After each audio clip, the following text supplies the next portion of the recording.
वंचित बहुजन आघाडीच्या वतीनं उद्या महाराष्ट्र बंदची हाक दिलेली आहे आणि या संदर्भात बोलण्यासाठी युवा नेते सुजात आंबेडकर आपल्यासोबत आहेत। उद्यापासून जी महाराष्ट्र बंदची हाक देण्यात आलेली आहे। प्रामुख्यानं नीटचा मुद्दा आहे, दिल्लीत विद्यार्थ्यांवर झालेला लाठी हल्ला आहे आणि या संपूर्ण प्रकरणामध्ये एक तरुणांच्यामध्ये एक संतप्त लाट असलेली पाहायला मिळते।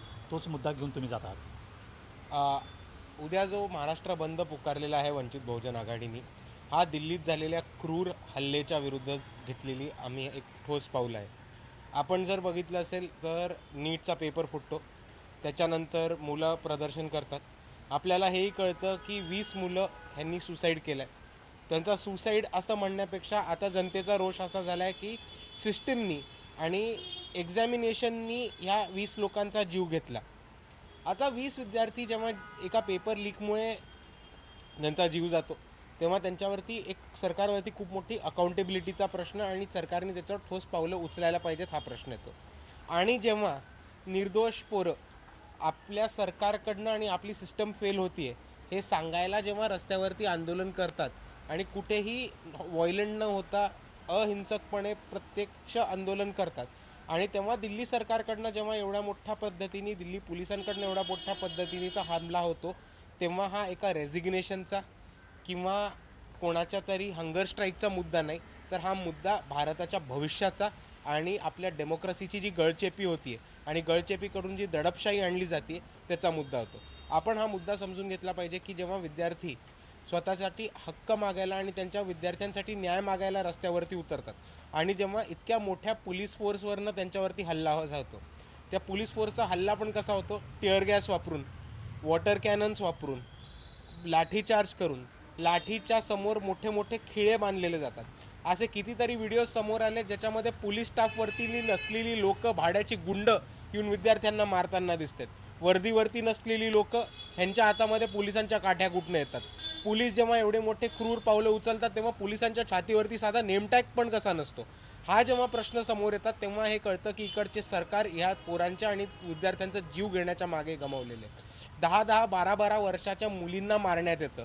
डिसेबल्ड लोकांना, वयोवृद्ध लोकांना जेव्हा इतक्या क्रूरपणे मारण्यात येतं, तेव्हा आपल्याला हा कळून चुकलं पाहिजे की हा मुद्दा एका राजीनाम्याचा किंवा अकाउंटेबिलिटीचा नाही आहे, तर आपले विद्यार्थी, आपले स्टुडंट्स आणि आपले तरुण जे उद्या भारत देशाचं भविष्य असणार आहेत, या भविष्याला कोणतरी संपवून घेण्याला असताना आम्ही हा मोठा पाऊल उचलून ह्या दडपशाहीचा विरोध उद्या महाराष्ट्र बंद करून करणार आहोत। ओके, केवळ यामध्ये तुमची वंचित बहुजन आघाडी ही सामील असणार आहे की तुम्ही विरोधी पक्षांना देखील आवाहन करताय की तुम्ही या बंदमध्ये सहभागी व्हावं? बरेच समविचारी पक्ष, समविचारी संघटना ह्या बंदामध्ये सामील झालेत।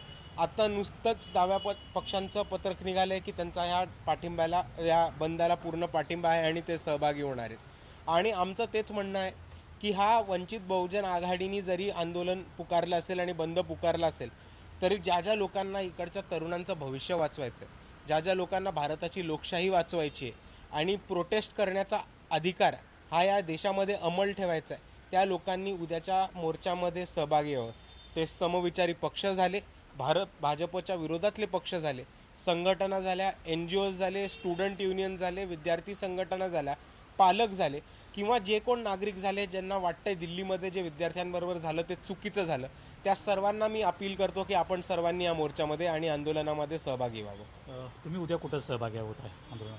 मी उद्या मुंबईमध्येच असणार आहे। मुंबईच्या वेगवेगळ्या ठिकाणामध्ये फिरेन आणि बंद होतोय आणि कार्यकर्त्यांची मदत करताना मी असेल। ओके, त्याचबरोबर सध्या काँग्रेस विरुद्ध भाजप अशा प्रकारे लढाई जी आहे ती पाहायला मिळते, कारण ज्या प्रकारे काँग्रेसनं काल राहुल गांधी यांनी पंतप्रधान नरेंद्र मोदी यांच्या निवासस्थानाबाहेर आंदोलन केलं, त्याला काउंटर म्हणून आता भाजप देखील रस्त्यावर उतरते आणि काँग्रेसच्या विरोधात आंदोलन करते। कितपत योग्य वाटतं अशा प्रकारे? हे बघा, काँग्रेस वर्सेस भाजप हा मीडियाने उभं केलेलं नाटक आहे। आपण जर बघितलं तर कालपर्यंत काँग्रेस कुठेही चित्रात नव्हतं। CJPचे लीडर्स आणि जंतर मंतरवरचे विद्यार्थी बोंबलून ओरडत होते, राहुल गांधी कुठेत, राहुल गांधी एकदाही समोर आले नाही। तर आता माझी मीडियाला विनंती आहे की विद्यार्थ्यांच्या हातातलं आंदोलन काढून राहुल गांधींची भाकरी भाजायची, म्हणून काँग्रेस वर्सेस भाजप याला रंग आणि चित्र नका देऊ। हे विद्यार्थी वर्सेस भाजप आणि स्टुडंट्स वर्सेस दडपशाही असं झालेलं आंदोलन आहे आणि याला असाच रंग द्या, मी अशी आपल्याला विनंती करतो। उद्याच्या बंदबाबत आपण कितपत विश्वासार्ह आहे, कारण संपूर्ण महाराष्ट्र बंद म्हणून हाक दिली आहे तुम्ही? मी उद्याच्या बंदच्या मागे बऱ्यापैकी माझा विश्वास आहे की बंद संपूर्णपणे कंप्लीट होईल. कारण एकतर वंचित बहुजन आघाडीची ताकद, संघटनात्मक ताकद ही महाराष्ट्र बंद पाडण्याची आहे, ही आम्ही 2-3 वेळा ऑलरेडी दाखवून दिली. पण त्याच्याहून महत्त्वाचा मुद्दा जो आहे की उद्याचा बंद हे नागरिक स्वतःहून आपोआप त्याच्यामध्ये सहभागी होऊन पूर्ण पाडतील. कारण जे दिल्लीमध्ये घडले आणि ज्या प्रकारचा क्रूर भयानक हल्ला इकडच्या विद्यार्थ्यांवरती आणि तरुणांवरती सरकारने केला आहे, तो आपल्या डेमोक्रेसीला, आपल्या लोकशाहीला काळी फासणारी घटना अशी आणि आपल्या डेमोक्रेसीमधला one of the darkest days in our history अशी मांडणारी घटना आहे. त्याच्यामुळे बऱ्यापैकी नागरिक मोठ्या ताकदीने उतरतील. कारण आपण पाहिलं की काँग्रेस वेगळं लढतं आहे, राष्ट्रवादी काँग्रेसचे काही सदस्य वेगळे लढत आहेत, काही शरद पवार गटाचे, त्यानंतर उद्धव ठाकरे यांच्याकडून वेगळं लढाई लढली जाते. शुक्रवारी त्यांचं आंदोलन शिवाजी पार्कवर आहे, राष्ट्रगीत म्हणत. त्यामुळं अशी शक्ती, भाजपच्या विरोधातली शक्ती जी आहे आंदोलनातली देखील, ही विभागली जाते असं वाटत नाही? ज्यांना त्यांच्या परीने काम करायचं ते त्यांच्या परीने काम करत राहतील. आता लोकांची ह्याच्यावरती भूमिकाच नाही. म्हणजे आपण जर बघितलं तर काँग्रेसची लोक, काँग्रेसचे सरोगेट अकाउंट्स हे मोठ्या प्रमाणात CJPना, अभिजित डिपकेंना ट्रोल करताना आपल्याला दिसत आहेत. आपण बघितलं असेल तर ज्येष्ठ पत्रकार राजू परुळेकर, जे आता काँग्रेसचेच प्रवक्ते झालेत एका अर्थाने, हे सातत्याने CJPवरती आपल्याला टीका करताना दिसत आहेत. आपण काल बघितलं तर काल उद्धव ठाकरे आणि आदित्य ठाकरे जंतर मंतरला जाऊन आले.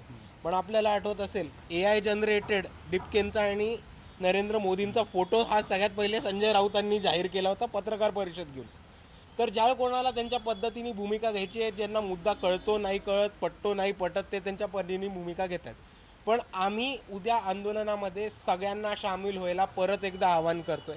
मी सगळ्यांना परत एकदा अपील करतोय की आंदोलन कोणी पुकारलं, बंद कोणी पुकारला ह्याला महत्त्व नाही आहे. आपण ह्या लोकशाही वाचवण्याच्या लढाईमध्ये सामील होत आहे का, आणि दिल्लीमधल्या ज्या विद्यार्थ्यांवरती हल्ला झाला त्याच्या विरुद्ध आपण सामील होत आहे का, हे आजच्या घडीला महत्त्वाचं आहे. म्हणून मी परत एकदा सगळ्या समविचारी पक्षांना, संघटनांना आणि नागरिकांना विनंती करतो की हा बंद आपल्याला दिल्लीमध्ये संदेश पोहोचवण्यासाठी महत्त्वाचा, यशस्वी करून दाखवायचा. या आंदोलनानंतर तुम्ही देखील दिल्लीत वगैरे जाण्याचा काही विचार आहे पाठिंबा देण्यासाठी प्रत्यक्षरित्या?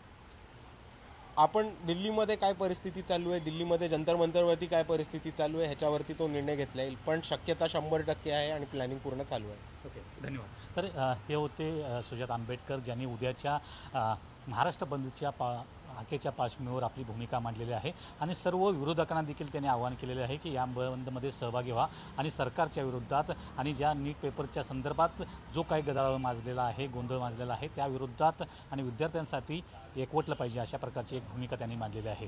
पुढे मनीष पडवकरसह कृष्णात पाटील, झी मीडिया, मुंबई.